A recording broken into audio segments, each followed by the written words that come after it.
What's good, YouTube? Welcome back. It's your boy, Remnant Prince. So, I got a clip here, and it's from Just Pearly, and she's talking about how she does her recruitments.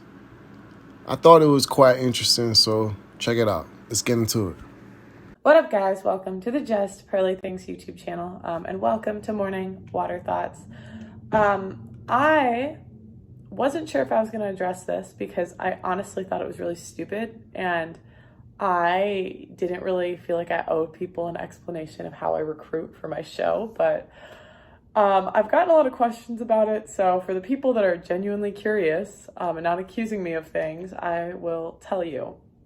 So, recruiting is the hardest part of running a live show. I promise to God, you cannot be that picky with recruiting.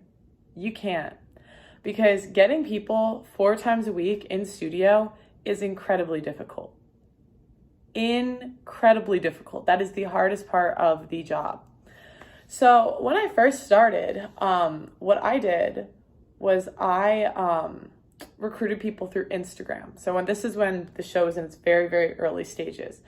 And I would do that by having the same message. I would copy and paste to basically anyone in London. And the way I would do that is I would look at people on my volleyball team or people that went to my school, and I would look at who they followed. So I would copy and paste same message until someone said yes. I had a harder time recruiting girls. Guys were a lot easier to recruit. So you'll see in the early days of the show, a lot of times it was a lot more men than women. Back then I did everything. Oh, thing came on. Back then I did everything myself. So it was very stressful. I was doing clips, I was doing thumbnails, everything I was just doing myself. So the first chance I got, I outsourced. I was like, I am outsourcing everything immediately. I hired a recruiter. His name was Eddie. A lot of you guys would DM him to come on the show. He still helps us from time to time. And it was his job to bring in guests. So once he started, that was July, I really didn't know who was coming. There were some days if we were low on guests or we just had a bad day, I have you'll notice them. They'll be regulars on the show. There's 10, maybe 20 people that I know will come last minute because they live nearby. So if we're ever low, I'll text them, message them.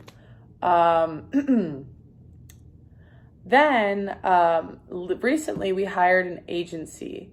And the reason being we hired the agency was we just had too many people that agreed on a show.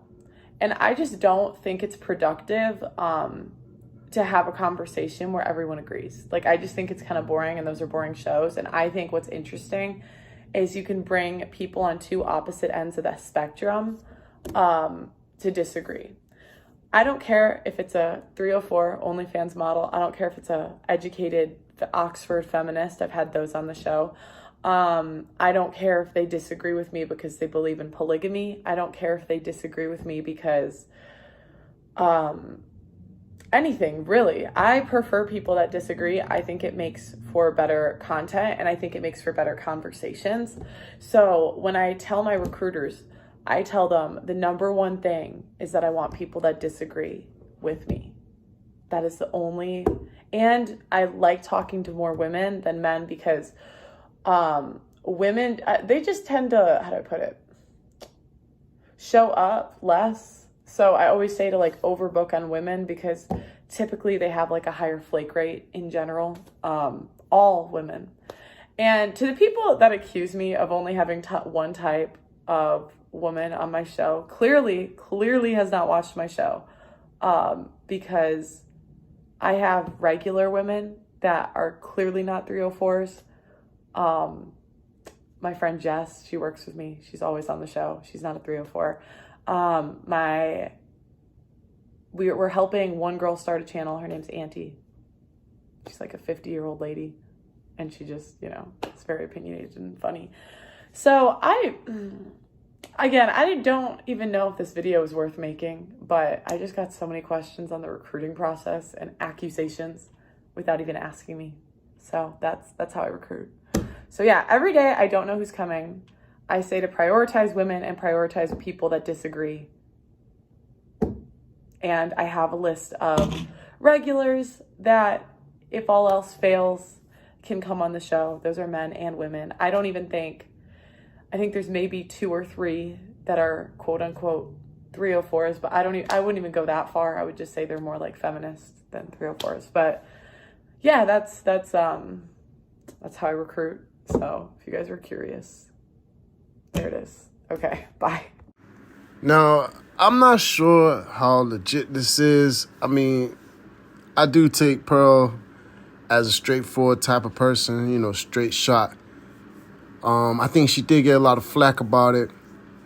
She was in a stream with the Peef or some guy like that, and a couple of people were coming at her about the type of guest she has, and she disagreed with the BBL shots and stuff like that.